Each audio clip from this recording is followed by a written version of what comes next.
হনুমানজির কেন বুক চিরতে হয়েছিল? বন্ধুরা, তবে চলুন জানা যাক ত্রেতা যুগের কাহিনী।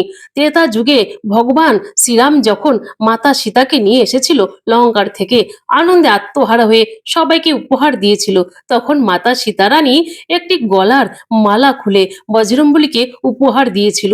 আর বজরংবলী মালাটি এত সুন্দরভাবে দেখে দেখে নিল, তখন বজরংবলী কষ্ট পেয়েছে, ছুঁড়ে ফেলে দিল।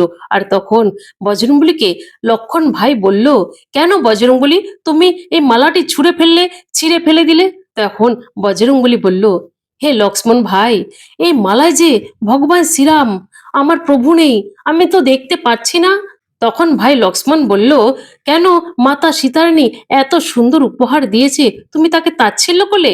তোমার শরীরে কি আছে ভগবান শ্রীরাম প্রভু তোমার? তখন বজরংবলী বলল, আমার প্রভু, আমার ভগবান এখানে আছে। বুক চিরে তারপর বজরংবলী দেখালো রাম সীতাকে, আর ভগবান শ্রীরাম তার প্রভুকে দেখালো। তখন সবাই জয়ধ্বনি করতে লাগলো। তাই বন্ধুরা, সকলেই একবার কমেন্টে আনন্দের সাথে বলুন, জয় শ্রীরাম, জয় বজরংবলী। সকলেই ভালো থাকুন, সুস্থ থাকুন।